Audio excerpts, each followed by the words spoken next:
डोकं आता हँग होईल हं. किती बडबडालाय, काय बडबडायला लागलाय, काय सेन्सलेस बडबडायला लागलाय, मला नेमकं टोमणं मारायला लागलायसा, चांगलं बोलायलायसा, काय कळलं ना मला. हे माझ्या भावना आहे तुझ्याबद्दलच्या. कल्याणी, दिवसेंदिवस तुझं सौंदर्य हे खुलत चाललंय. म्हणजे लग्नाआधीच्या सौंदर्यापेक्षाही आजचं सौंदर्य तुझं जास्त आहे. खरंच. लग्नाआधी तुला आवरण्यासाठी, मेकअप करण्यासाठी 20-25 मिनिटे लागायची. पण आज त्याहूनही सुंदर दिसण्यासाठी तुला 2.5 ते पावणे 3 तास लागतात. पण तुझ्या सौंदर्यामध्ये जराही कमतरता आली नाही. तुझ्यावर तितकंच मनापासून मी प्रेम करतो जितकं मी पहिला करायचो. आज रंगरंगोटीला वेळ लागेल. पण रंगरंगोटी झाल्यानंतर दिसणारी जी काही शोभेची आपली ही जी तुझी सौंदर्याची शोभा आहे, एखाद्या रंभेला लाजवेल असं तुझं हे भाड्याचं सौंदर्य. भाड्याचं म्हणजे? रंगपंचमी रंगरंगोटी मेकअप केलेलं. म्हणजे स्त्रीला मेकअपची खूप गरज असते, कारण स्त्रीच्या सौंदर्याच्या पलीकडे पुरुषांचं प्रेम असतं. पण मी काही जास्त करत नाही, फक्त थोडंसं वेगळं. या प्रेमाच्या पलीकडे जाऊन मी तुझ्यावरती प्रेम केलं, कारण सध्या जोंधळ्याचं पीठ महाग झालं हे? आणि तुझ्या चेहऱ्यावरती वापरलेलं पीठ आपण भाकरीसाठी सुद्धा वापरू शकतो. काय काय बोलायचं काय तुम्हाला? मला तुझ्या सौंदर्याचं कौतुक करायचं आहे, जे पाहून मी तुझ्या या प्रेमात पडलो. तुझ्या सोबत आयुष्य घालवण्यासाठी मी एका क्षणात फसलो गेलो. फसला का खरं? फसला नाही. ज्या देवांनी ठरवलं होतं, लग्नाआधी मला 5 ठिकाणी बोलवलं होतं, 5 देवांच्या पाया पडून सुद्धा माझ्या प्रेमामध्ये कुठेही कमतरता आली नाही. शेवटी लगीन तुझ्या सोबतच झालं. 2 मुलं झाली, मुलं मोठी झाली. आता मुलांची लग्न होतील. मुलांच्या लग्नात मी पूर्णपणे काळजी घेईन. जावाई माझ्यासारखा आणि सून तुझ्यासारखी नसावी. ह्या 2 गोष्टी झाल्या तरच आपल्या दोन्ही मुलांच्या आयुष्यामध्ये कुठंतरी समाधान मिळेल, प्रेम मिळेल. पण तुझ्यासारखी बायको फक्त मलाच मिळावी ही देवाकडे आज ही प्रार्थना. हे दुसऱ्याला सोसवणार नाही. माझं प्रेम तुझ्यावर किती आहे हे तुला अजिबात कळणार नाही, कारण तुला पुढच्या जन्मी सुद्धा माझ्यासारखा नवरा मिळणार नाही. पुढच्या जन्मी सुद्धा तुला माझ्यासारखा नवरा मिळणार नाही, कारण त्या वडाच्या झाडाच्या सगळ्या दोऱ्या मी तोडून टाकल्यात, जिथं तुला मला एकत्र आणण्याचं कट रचलं पाहिजे. या पाठीमागचं कारण हेच की तुला जाणीव व्हायला पाहिजे की माझ्यापेक्षा जास्त प्रेम तुझ्यावर कुणीही करत नाही. येणारे 700-800 वर्ष, 700-800 जन्म मला तुझ्यावरती प्रेम करायचं आहे. पण पत्नी म्हणून नव्हे, एक प्रेयसी. पत्नी असावी सुंदर, लांब केसांची, लांब नाकाची, मोठ्या डोळाची. पण तू एक प्रेयसी असावी, माझी प्रेयसी. तुला बायको म्हणून घरी आणण्यात काहीच सुख नाही, का? पण एक प्रेमिका म्हणून तुझ्यावर प्रेम करण्यात सुखच सुख आहे.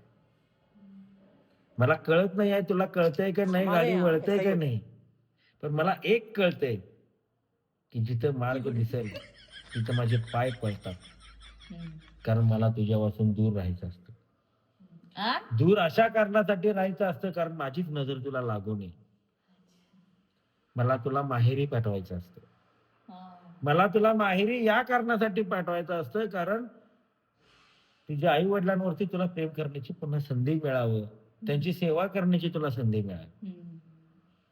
माझ्या आई वडिलांच्या नशिबी हे भाग नाहीच, का? कारण तू त्यांची सून आहे आणि सुनेचं प्रेम आणि लेकीच्या प्रेमामध्ये फरक असतो. माझ्या आईसोबत तुझं बोलणं आणि तुझ्या आईसोबत तुझं बोलणं 1 मिनिट आणि 1.5 तास एवढा डिफरन्स आहे. पण कधीही माझ्या आईला तू चुकीचं बोलली नाहीस. माझ्या आईला तू कधी नाराज केली नाहीस, कारण तो तुझा घास नाही. हा. म्हणजे ते तुझं धाडच नाही. तुला कोणाला दुखवायला आवडत नाही. नाही आवडत. मला एवढंच म्हणायचं आहे, असंच माझ्यावर आयुष्यभर प्रेम कर. मी मरेपर्यंत हे प्रेम असंच राहावं माझ्यावर. तू मेल्यानंतर मी दुसरी करेन असा विचारही मनात आणू नको. तुझी जर इच्छा असेल तर मी करेन, पण ती माझ्या मनापासून नसेल. मी प्रेम फक्त तुझ्यासोबत करेन, तिच्यासोबत फक्त संसार करेन, तिच्यासोबत फक्त फिरायला जाईल, पण माझं शरीर तिच्यासोबत असेल, माझं मन तुझ्यासोबत असेल.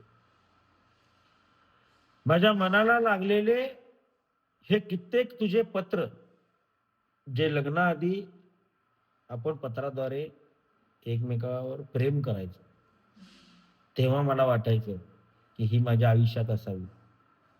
पण जेव्हा फोनवर आपलं बोलणं सुरू झालं आणि जेव्हा तू तुझं शटर उघडाय चालू केलीस, तोंड उघडली, पत्रामध्ये शब्दांना लिमिटेशन्स होते, पत्रामध्ये आपल्या भावनांना लिमिटेशन्स होत्या, पण फोनवरती आपण सतत बोलत राहिलो, सतत बोलत राहिलो, सतत बोलत राहिलो. मला कंटाळा यायला लागला. मला तुझ्या आयुष्याचा कंटाळा आला, मला माझ्या आयुष्याचा कंटाळा आला. जेव्हा पण मला कंटाळा आला, मी तेव्हा तेव्हा ती पत्र वाचली आणि मनाला सांगितलं, बघ धन्या बघ. जेव्हा ही पत्र होती तेव्हा ती तेवढंच बोलायची. आज तोंड उघडली की गटर गंगा. काय? आज तोंड उघडली की आपली गंगा, विज्ञान गंगा, ज्ञान गंगा. म्हणजे तिच्या मुखातून आलेले हे शब्द, तिच्या मुखातून आलेले शब्द आपल्या हृदयाला किती बोचतात, हे शब्दांमध्ये त्या तीव्रतेचा एक आभास होता.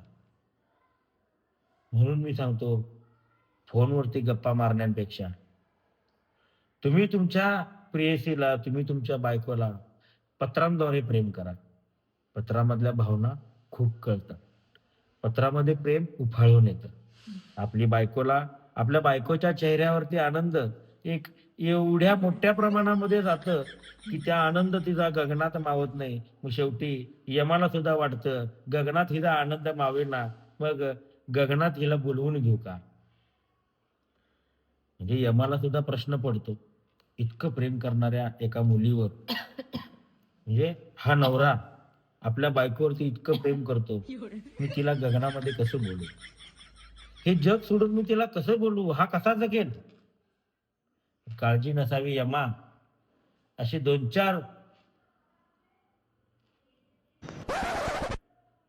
चार जरी गोष्टी तू विचार करत बसलास, पण काळजी नसावी यमा, असे बरेच हत्यार आमच्याकडे आहेत.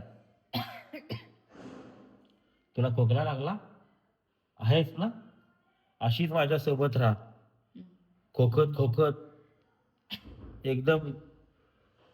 मला ना डोकं आता हँग होईल. किती बडबडालाय, काय बडबडायला लागलाय, काय सेन्सलेस बडबडायला लागलाय, मला नेमकं टोमणं मारायला लागलायसा, चांगलं बोलायचं काय कळलं ना मला. हे माझ्या भावना आहेत तुझ्याबद्दलच्या, ज्या एका पत्रातून सुरू झाल्या. मग ते चांगलंच बोलायचं ना मला.